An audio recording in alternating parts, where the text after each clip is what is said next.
हरि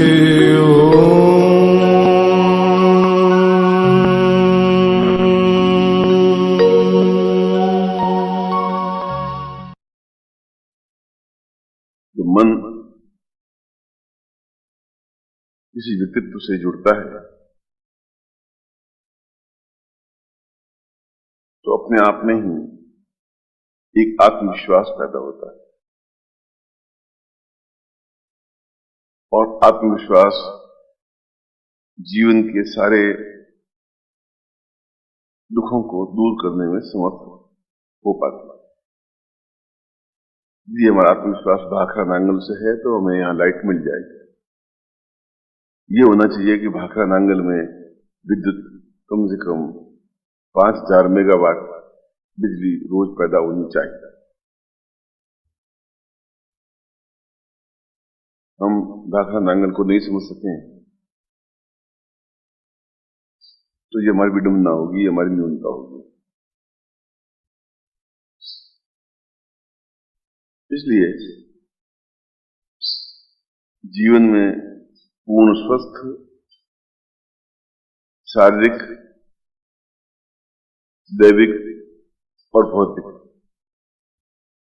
3 तरह के दुख होते हैं, दैविक, दैहिक और भौतिक। और तीनों ही प्रकार के दुखों से मुक्त होना मनुष्य के लिए जरूरी है और यह जरूरी मानसिक रूप से पूर्णता के साथ जुड़ने से ही संभव है। और हम मानसिक रूप से पूर्णता से जुड़ नहीं पाते और मानसिक रूप से जुड़ने का पहला उपाय प्रसन्नता है, मुस्कुराहट है, चिलचिलाहट है, चेहरे पर एक खुशी है, ताजगी है और कार्य के प्रति धुन है, लगन है। यह लगन है कि हम किस प्रकार से ज्यादा कार्य करके और ऊंचे से ऊंचा कार्य करके, अच्छे से अच्छा कार्य करके मानसिक रूप से जुड़ सके।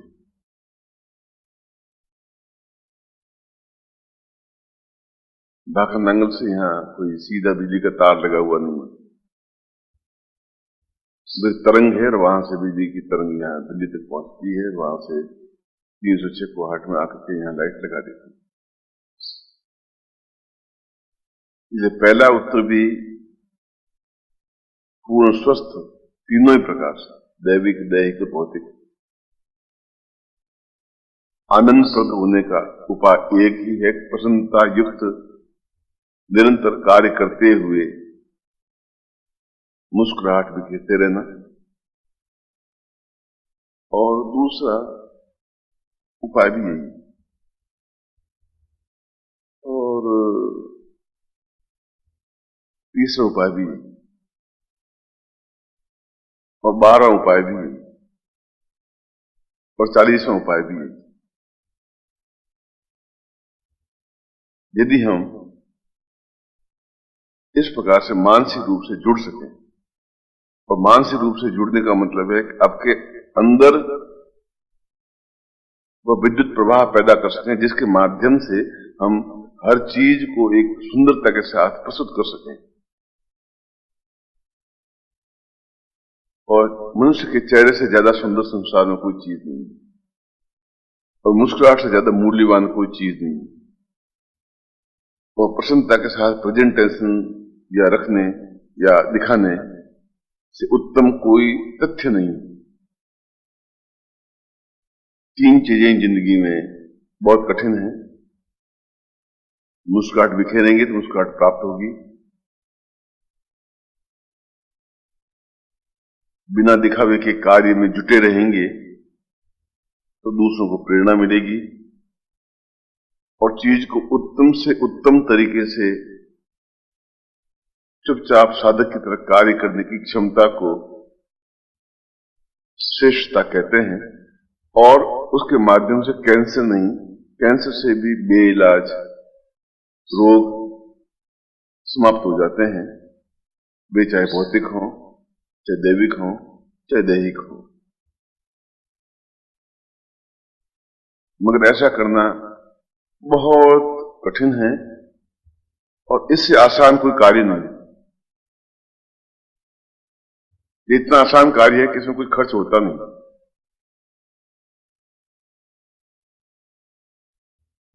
और हम ऐसा कर नहीं पाते। ऐसा इसलिए नहीं कर पाते कि हम अंदर से जकड़े हुए हैं अपनी कुंठाओं से, अपने स्वार्थ से, अपने छल से, अपनी न्यूनताओं से, अपनी कमियों से, और सामने वाले को नहीं समझने की वजह से। और जो मैंने अंतिम बात कही है उसको मुझे सबसे पहले कहनी चाहिए। जब हम उसको समझेंगे, जब अपने आप को समझेंगे,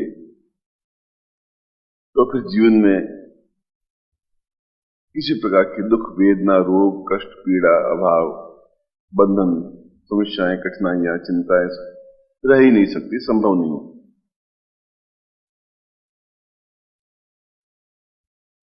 और आपके सामने तो, और आपका सौभाग्य तो अपने आप में एक श्रेष्ठतम है ही।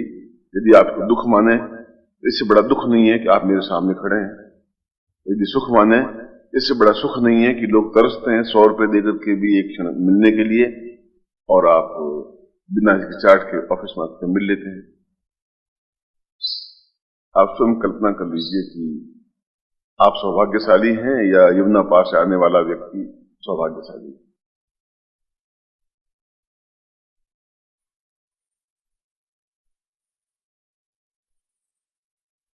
आप नहीं ले पाए उस मुस्कुराहट को, और नहीं दे पाए उसको आनंद, मस्ती, तो आपकी न्यूनता है।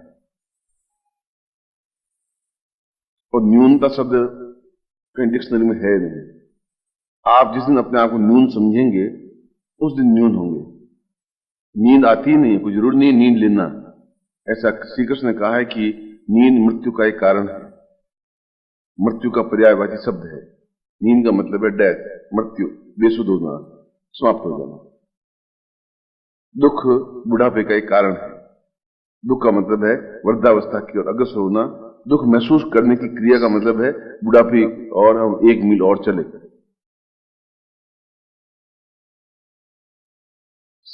आप दुख महसूस करें तो दुख कोई चीज है ही नहीं। हम ये सोचें कि 6 बजे उठना बड़ा दुखदाई है, तो हम 6 बजे नहीं उठ पाएंगे। और हम 6 बजे उठ करके कितना आनंद चिड़ियों की चहचहाट सुन सकते हैं, कितना आनंद हवा की, शुद्ध हवा की सांस ले सकते हैं, कितनी मस्ती है, कितना एक आनंद है, कितनी उमंग है। तो शायद इससे बड़ा कुछ सुख नहीं। और अब कौन 4 बजे उठे, 5 बजे उठे, स्नान करें, कौन 6 बजे पहुंचे, इससे बड़ा कोई दुख नहीं।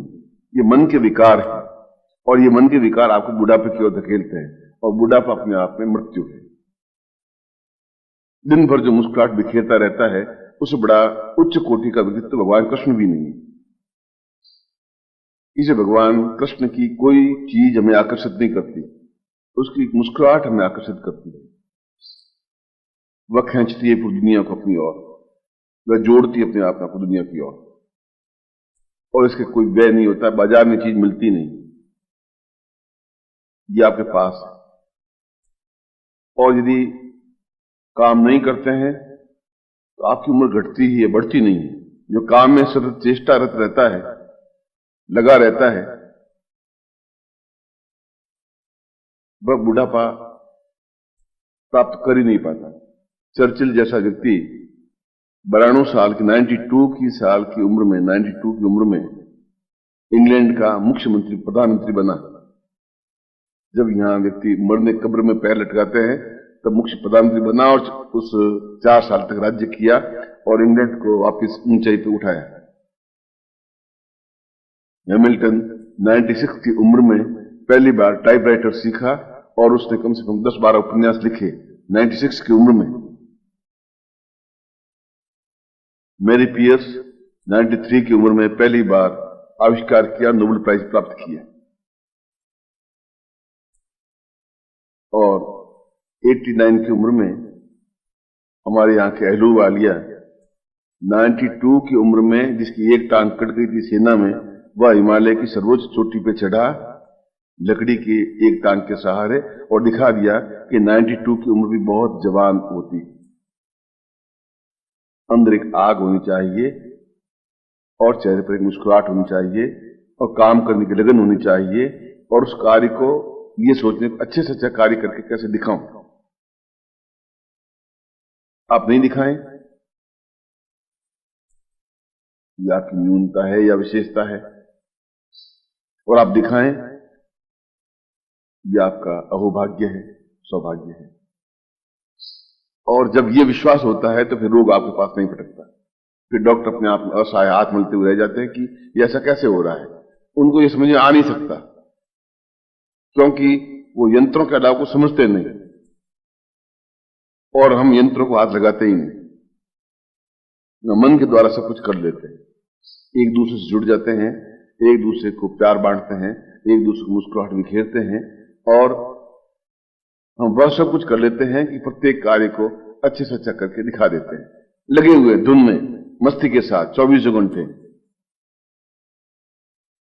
और ऐसा लगता है कि जैसे ये सब एक ही परिवार के अभिन्न अंग हैं, जहां एक दूसरे के बिना कल्पना नहीं की जा सकती। एक अलग होता है तो छटपटा होती है कि वो आया नहीं, क्या हुआ। जब ऐसा भाव मन में आएगा तब काम करने का आनंद आएगा, तब एक अच्छा कार्य हो सकेगा, तब इससे भी कम लोग इससे भी ज्यादा अच्छा कार्य कर सकते हैं। तब पूरे विश्व में, पूरे देश में छा सकते हैं अपने ज्ञान के माध्यम से, पत्रिका के माध्यम से, चेतना के माध्यम से, विचारों के माध्यम से, भावनाओं के माध्यम से।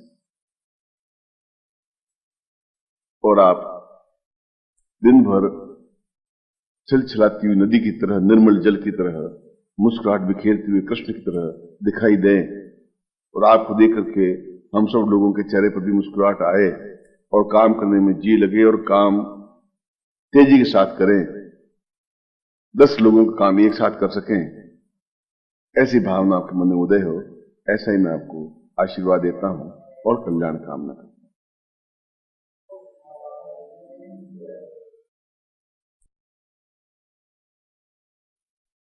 पतंजलि के एक ग्रंथ जो विश्व विख्यात है वह है योग सूत्र। उन्होंने एक ही ग्रंथ लिखा,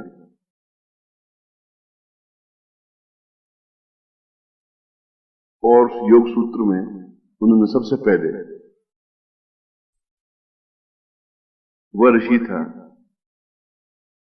जिसने ये समझाया कि मनुष्य के शरीर में अनंत संभावनाएं भरी हुई है। इतनी अधिक संभावनाएं हैं कि पूरा ब्रह्मांड भी उसमें समा सकता है और नगण्य भी हो सकता है।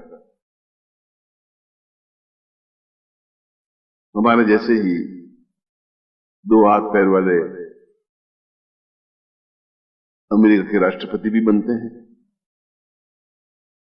हमारे जैसे 2 हाथ पैर वाले बिरला और टाटा और डालमिया बनते हैं, हमारे जैसे 2 हाथ पैर वाले भिखारी भी बनते हैं, गरीब भी बनते हैं, दरिद्र भी बनते हैं, असहाय भी बनते हैं, और हिमालय पर चढ़ने वाले तेंजिंग भी बनते हैं। उनमें और हमें कोई अंतर नहीं है। रूस का अनातोले इसमें 587 किलो वजन उठा लेता है, और हम 20 किलो वजन भी नहीं उठा सकते। 587 किलो वजन उठा लेना ये मामूली बात नहीं होती। एक अनंत संभावना है। मुझे याद है जब मैं बचपन में था तो पोस्ट ऑफिस नहीं थे। एक स्थान से दूसरे स्थान पर आदमी या तो पैदल चिट्ठियां ले जाता था या ऊंटों पर ले जाते थे राजस्थान में, और वो एक दिन में 8 घंटों में 100 किलोमीटर चिट्ठी पहुंचा देता था। 100 किलोमीटर चला जाता था, इन 8 घंटों में 100 किलोमीटर दौड़ते हुए चले जाना और आंसना नहीं। वह भी व्यक्ति ही था। एक बार मुरादाबाद में मैं गया तो वहां, यदि आप मुरादाबाद रहने वाले हैं तो वहां एक पीली कोठी नाम से मशहूर है, उसका एक नौकर था। उनके यहां मैं नैनीताल जा रहा था तो उनके यहां रुकता था कभी कभी। तो उनके पास तांगा बग्गी थी, और बग्गी में बैठ करके मैं उनके फार्म पर गया तो उसने नौकर को साथ भेज दिया कि मैं पहुंच रहा हूं, आप तुम उनके साथ जाओ। और बग्गी का पाया पकड़ करके घोड़ा इतनी तेजी से दौड़ रहा था और वह भी उतनी ही तेजी के साथ, मैं तो बग्गी के ऊपर बैठा हुआ था, तेजी के साथ दौड़ रहा था। और करीब 40 किलोमीटर दूर फार्म हाउस था काशीपुर के पास में, और 40 किलोमीटर के बाद घोड़ा आंफ रहा था और उसको अंफनी नहीं आ रही थी, सांस भरी हुई नहीं थी, वह भी आदमी था। इसका मतलब हुआ कि मनुष्य में संभावनाएं अनंत हैं यदि वह उन संभावनाओं को एक निर्णयात्मक स्वरूप में, निश्चय रूप में बढ़ाने की इच्छा रखता हो। असंभव कोई कार्य है ही नहीं, असंभव हम मान लेते हैं। थकावट जैसी चीज संसार में है ही नहीं, थकावट हम मान लेते हैं। और न्यूनता जैसी कोई चीज होती नहीं, हम न्यूनता मान लेते हैं। हम सोचते हैं कि 2 घंटे काम करके थक गए हैं, अब बस बिल्कुल, ये हम मान लेते हैं। शरीर नहीं थक सकता। अगर शरीर थकता तो 40 किलोमीटर वो दौड़ नहीं पाता, वो 100 किलोमीटर 8 घंटे में दौड़ नहीं पाता, फिर 587 किलो वजन नहीं उठा पाता, फिर एक मोची का लड़का अमेरिका का राष्ट्रपति नहीं बन पाता। मगर हम अपनी संभावनाओं को और अपनी क्षमताओं को समझते नहीं, और हम वहीं पर रह जाते हैं जहां से हम गतिशील होते हैं कि बस इतना ही काम मैं कर सकता हूं। जहां ये मन में आया वहां वो वैसा ही है जैसा एक तालाब है। तालाब का पानी स्थिर रहता है और धीरे धीरे सड़ जाता है, समाप्त, गंदा होता है, गंदला हो जाता है। और नदी का पानी कभी गंदला होता ही नहीं, क्योंकि धीरे धीरे बढ़ता ही रहता है, चलता रहता है, गतिशील होता है। जब आदमी निश्चय कर लेता है कि मैं आज 40 पेज टाइप करके ही सोऊंगा, आज दिन भर मुझे टाइप 40 पेज कर देने हैं, तो 40 पेज टाइप हो जाते हैं। और जब सोचता है कि 15 पेज हो गए, कल तो 12 पेज किए थे, तो बस 75 पेज के बाद आप इतने टायर्ड हो जाएंगे कि विश्राम लेने की इच्छा हो जाएगी। ये सब संभावना है। इसलिए पतंजलि ने योग सूत्र में कहा है, शिष्य इति शक्ति ही। शक्ति अपने आप में तभी बनती है जब शिष्य होता है। शिष्य वह होता है जो सीखने की इच्छा रखता हुआ अग्रसर होता है। सीखने की इच्छा रखने वाला शिष्य नहीं, सीखने की इच्छा रखता हुआ अग्रसर होता है। जो आज किया है, आज की अपेक्षा कल और ज्यादा करूंगा, कल की अपेक्षा और परसों ज्यादा करूंगा, परसों की अपेक्षा और पहले दिन ज्यादा करूंगा। यदि मुझे काम ये सौंपा है तो सोच समझ के सौंपा है, मुझे ये कार्य आज कर देना है। वहां न सर्दी होती है, न गर्मी होती है, न बरसात होती है, न तूफान होता है, न अंधड़ होता है, कुछ होता ही नहीं है। केवल हमारी कल्पना है कि सर्दी बहुत है, हम मर जाएंगे। इस सर्दी में भी सैकड़ों लोग रात को कार्य करते हैं, पुलिस वाले गश्त लगाते हैं, गर्मी में भी मजदूर काम करते हैं पसीने से छूते हुए, और हम कूलर में बैठे रहते हैं। हमने ये मान लिया है, जबकि वास्तव में ये परिस्थितियां किसी भी प्रकार से हमारे बीच में बाधक नहीं होती। इसलिए पतंजलि ने पहली बार महत्वपूर्ण बात कही कि शक्ति कहीं से पैदा नहीं होती। शक्ति तब पैदा होती है जब आप शिष्य बनते हैं। शिष्य का मतलब है सीखने वाला, शिष्य का मतलब है अग्रसर होने वाला, शिष्य का मतलब है गतिशील होने वाला। शिष्य का मतलब कोई शिक्षा ग्रहण करने वाला नहीं, एक दृढ़ ध्येय, लगन, क्षमता, और जो कार्य करे उसको पूर्णता के साथ कार्य करने के बाद भी सोचे कि अब तो बहुत टाइम बचा है, अब और क्या करूं मैं, और वह कार्य भी करने के बाद भी सोचे कि अब भी इतना समय बचा, अब मैं क्या करूं। जब ये भूख, ये इच्छा, ये चिंतन बनता है, तब वह सही अर्थों में शिष्य बनता है। और योग सूत्र का ये आधारभूत सूत्र है। हम इस सूत्र को भूल गए हैं, इसलिए हम शिष्यता भी भूल गए, इसलिए हम गुरुत्व को भी भूल गए। गुरुत्व को इसलिए भूल गए हैं कि जब शिष्य है ही नहीं, जब शिष्य नहीं है तो गुरु जैसा कोई शब्द है ही नहीं। गुरु तभी शब्द बनेगा जब शिष्य बनेगा कोई चीज। जो रात होगी तभी तो दिन बनेगा। 24 घंटे अंधेरा ही अंधेरा रहेगा, दिन कहां से बनेगा, सूर्य कहां से उगेगा। हम क्या समझेंगे कि ये दिन है और ये रात है, डिफरेंस कैसे पैदा करेंगे। डिफरेंस पैदा ये करते हैं कि अंधेरा होता है उसको रात कहते हैं, जो उजाला होता है उसको दिन कहते हैं। इसलिए आपके मन में गुरुत्व जैसा शब्द नहीं है, इसलिए आपके मन में शिष्यत्व जैसा शब्द भी नहीं है। आपके मन में आलस्य है, प्रमाद है, छल है, झूठ है और तिकड़मबाजी है, बदमाशी है और जो न्यूनता है वे सब है, और उनको आपने गुण मान लिया है। और ये अवगुण आज से 10,000 साल पहले थे, ये अवगुण आज भी हैं, 10,000 साल भी इन चीजों को अवगुण ही कहेंगे। आप अपने आप को उसको गुण मान लें, ये आपकी श्रेष्ठता है या न्यूनता है।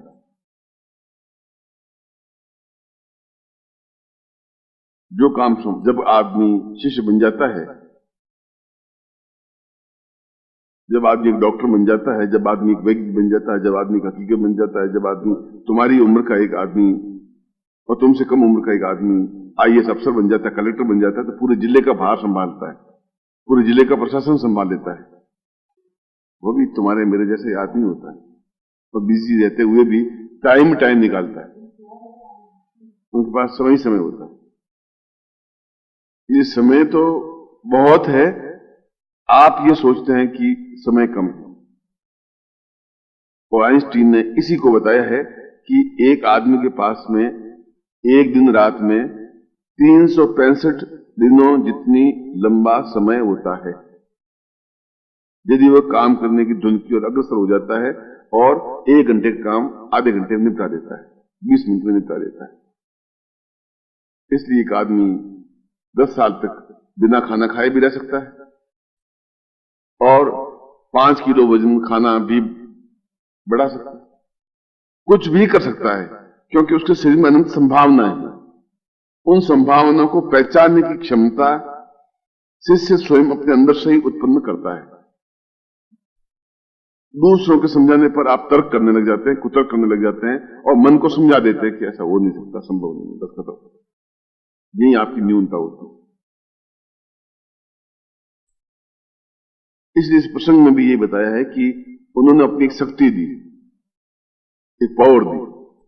तो पावर ऐसी कोई चीज नहीं है कि हाथ से उठा करके उसको दे दी उसको पावर हो गई। एक उसको थॉट दिया, एक विचार दिया, एक चिंतन दिया, एक धारणा दी, ये दिया कि तुम भी एक अपने आप में सिद्ध और सफल बन सकते हैं।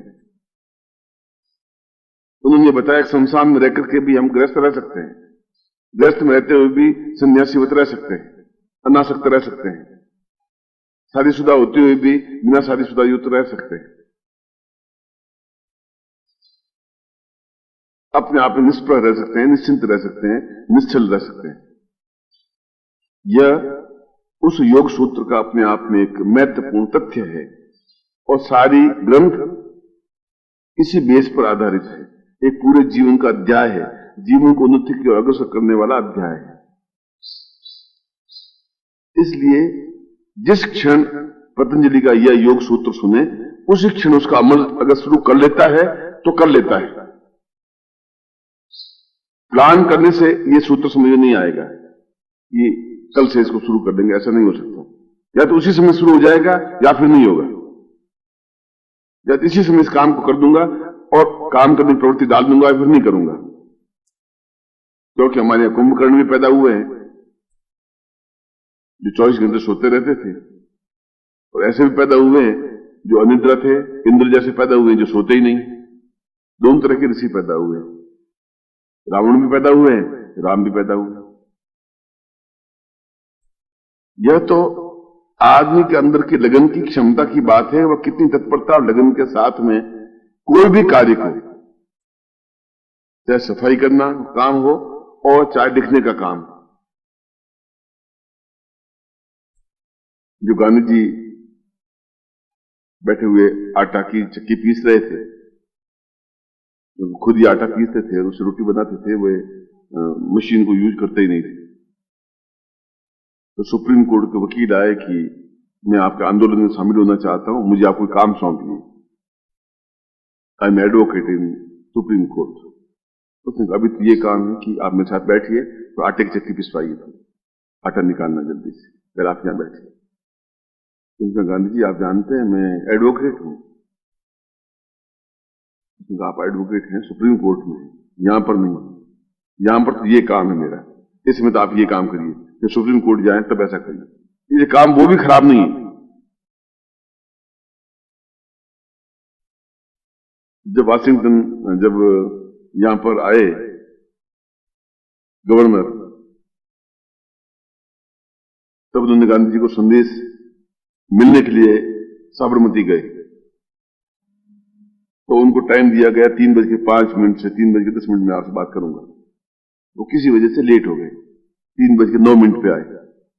जो 3:01 बात हुई, फिर उठ गए, उठ करके बाहर चले गए, बकरी को चारा खिलाने लगे। तुमने इतनी दूर से आए हो इंग्लैंड से, और ये क्या असभ्य आदमी है? क्या बकरी को चारा खिलाना बहुत ज्यादा जरूरी मुझसे? उन्होंने कहा कि mister Gandhi, I am coming from England, London, and I want to talk with you, and you are abuse, तुम जंगली हो।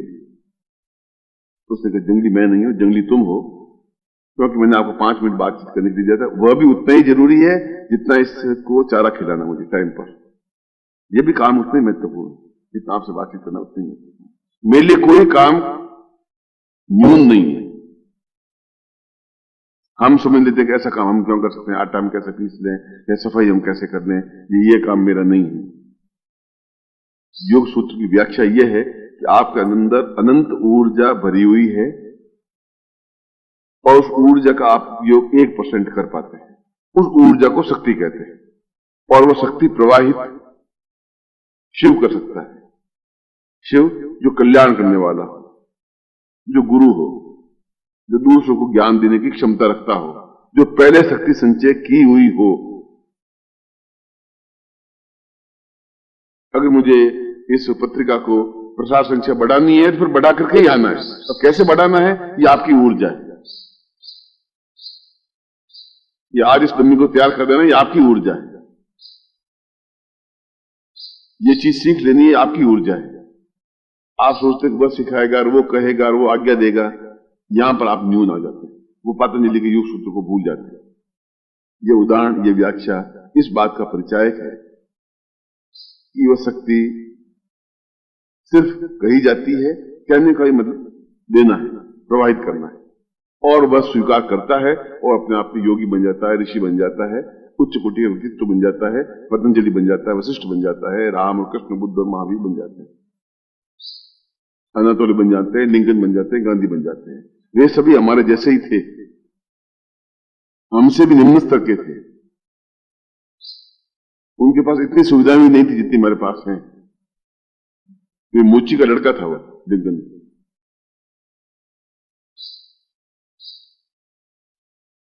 जीवन का प्रभाव हमारे लिए इस बात का साक्षी रहे कि हम हर क्षण पतंजलि के इस योग सूत्र को ध्यान में रखें कि हम प्रत्येक कार्य को सुव्यवस्थित तरीके से करें, और दोष को दूसरे ऊपर नहीं डाल दें। हम कैसे कर सकते हैं, ये तो है ही नहीं हमारे पास, मैं क्या कर सकता हूं। तो मैं समझता हूं कि इससे जैसा घटिया आदमी कुछ है ही नहीं। तो मुझसे कहता हूं ठीक है, you are right, all right, तुम सही कह रहे हो। और मैं समझता हूं कि बहुत घटिया आदमी है जो अपना दोष दूसरों पर डालने की एक आदत पड़ गई। मैं कैसे कर सकता हूं, ये तो चीज मेरे पास है ही नहीं, ये तो मैं भी जानता हूं नहीं है। मैं ये जानना चाहता हूं नहीं होते हुए भी आपने कैसे कर लिया, ये आपकी विशेषता है। कार में बिठा करके आपको लेगा, इसमें तो कोई बहुत बड़ी बात नहीं है। अब साधन है ही नहीं, फिर भी आपने जाके वो काम कर लिया, ये बहुत बड़ी बात है।